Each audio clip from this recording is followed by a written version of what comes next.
সৈনিক এক হও লড়াই করো এক হও লড়াই করো জিয়া মিয়ার পক্ষ থেকে গোলাপ শুভেচ্ছা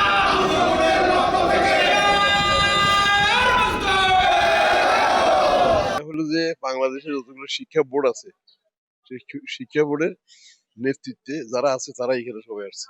একটু আগে শহীদ জিয়ার মাজারে আমরা বিদেহী আত্মার মাগফিরাত কামনায় দোয়া মাহফিল পরিচালনা করেছি। আমরা শহীদ জিয়া পরিবারের যারা সমর্থক গোষ্ঠী আছি, আমরা আমাদের শ্রমিক দলের কেন্দ্রীয় সভাপতি আনোয়ার হোসেন ভাইয়ের নেতৃত্বে আমাদের বাংলাদেশের স্বাধীনতার ঘোষক বহুদলীয় গণতন্ত্রের প্রবর্তক মরহুম শহীদ প্রেসিডেন্ট জিয়া রহমান বীরোত্তমের সমাধিতে আমরা পুষ্পার্ঘ অর্পণ করলাম। অর্পণ শেষে আমরা বিকাল ৩ ঘটিকা থেকে ঢাকা শিক্ষা বোর্ডে আমাদের অভিষেক অনুষ্ঠানের যাবতীয় কার্যক্রম সুসম্পন্ন করা হবে। ঢাকা, রাজশাহী, যশোর, কুমিল্লা, সিলেট, চট্টগ্রাম, বরিশাল, দিনাজপুর, বাংলাদেশ কারিগরি শিক্ষা বোর্ড, বাংলাদেশ মাদ্রাসা শিক্ষা বোর্ড, বাংলাদেশ পাঠ্যপুস্তক বোর্ড সহ মিলে আমাদের যে প্রোগ্রামগুলো রয়েছে, প্রোগ্রামের প্রথম অংশ আমরা এখন শেষ করলাম। দ্বিতীয় অংশ আমাদের বিকাল ৩টা থেকে শুরু হবে।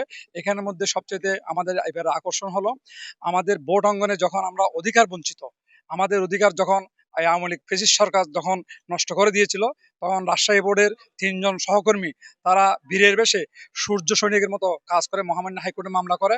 তাদের মামলার প্রেক্ষিতে আজকে দেশের আমরা শিক্ষা বোর্ডগুলো আমাদের অধিকার প্রতিষ্ঠা করতে পেরেছি। আমরা সেই জন্য ২ জন মৃত্যুবরণ করেছিল, তাদেরকে মরণোত্তর সংবর্ধনা দিচ্ছি। একজন জীবিত আছে, আশরাফুল আলম তারা ভাই, উনি নিজেই আসছেন। উনি আজকে আমাদের এখানে অনুভূতি প্রকাশ করবেন।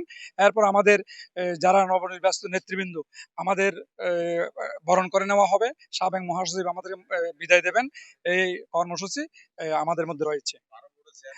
এবং আজকের এই আমাদের অনুষ্ঠানে প্রধান অতিথি হিসেবে উপস্থিত আছে বাংলাদেশ আন্তঃশিক্ষা বোর্ড সমন্বয় সাব কমিটির চেয়ারম্যান মহোদয়, এবং বিশেষ অতিথি হিসেবে উপস্থিত আছেন দেশের প্রতিটি শিক্ষা বোর্ডের সম্মানীয় চেয়ারম্যান মহোদয়। এবং অনুষ্ঠান শেষে মনজ্ঞ সাংস্কৃতিক অনুষ্ঠান অনুষ্ঠিত হবে।